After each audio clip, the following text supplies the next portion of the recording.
ஹர ஹர சங்கர ஜய ஜய சங்கர ஹர ஹர சங்கர ஜய ஜய.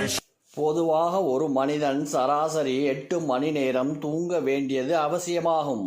ஆனால் தற்பொழுது உள்ள காலகட்டத்தில் வேலை பளு காரணமாக குறைவான நேரமே தூங்குகிறோம். அப்படி தூங்கும்போது சரியான திசையை தேர்வு செய்து தூங்கினால் உடல் ஆரோக்கியத்துடன் இருக்கும். இதை பற்றி விரிவாக இங்கு காண்போம். கிழக்கு திசை குழந்தைகளுக்கான திசை என்றே சொல்லலாம்.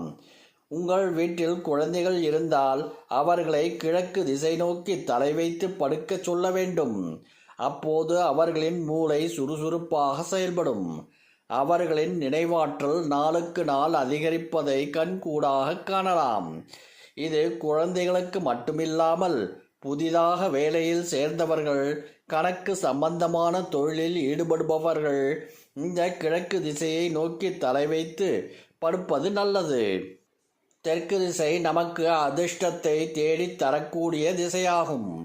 தெற்கு திசையில் தலை வைத்து வடக்கு பக்கம் கால் நீட்டி படுத்தால் கண்டிப்பாக நம்முடைய தூக்கம் மிகவும் நிம்மதியாக இருக்கும்.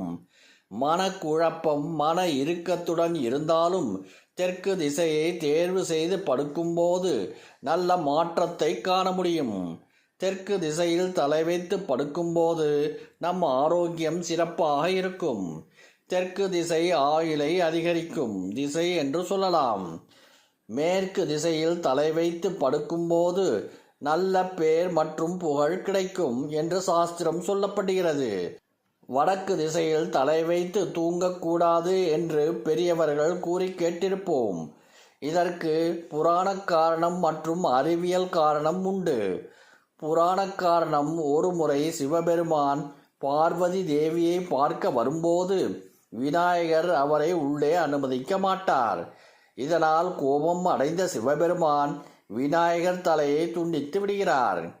அதிர்ச்சி அடைந்த பார்வதி தேவி பூத கணங்களிடம் வடக்கு நோக்கி தலை வைத்து படுத்திருக்கும் யாருடைய தலையாவது வெட்டி எடுத்து வர சொல்வார். அதுபடியே பூத கணங்களும் வடக்கு பக்கம் தலை வைத்து படுத்திருந்த யானையின் தலையை வெட்டி எடுத்து வந்து விநாயகருக்கு வைப்பார்கள். இப்படி புராணத்தில் நடந்திருக்கும் காரணத்தால் வடக்கில் தலை வைத்து படுக்கக்கூடாது என்று கூறுவார்கள். அறிவியல் காரணம், பூமியில் வடக்கு திசை அதிகமாக காந்த சக்தி கொண்ட திசையாகும். எனவே இந்த பக்கம் தலை வைத்து படுக்கும்போது காந்த சக்தி மூளையை தாக்கக்கூடிய தன்மை கொண்டதால் வடக்கு திசையில் தலை வைத்து படுக்கக்கூடாது என்று சொல்வார்கள். ஹர ஹர சங்கர ஜய ஜய சங்கர ஹர ஹர சங்கர ஜய ஜய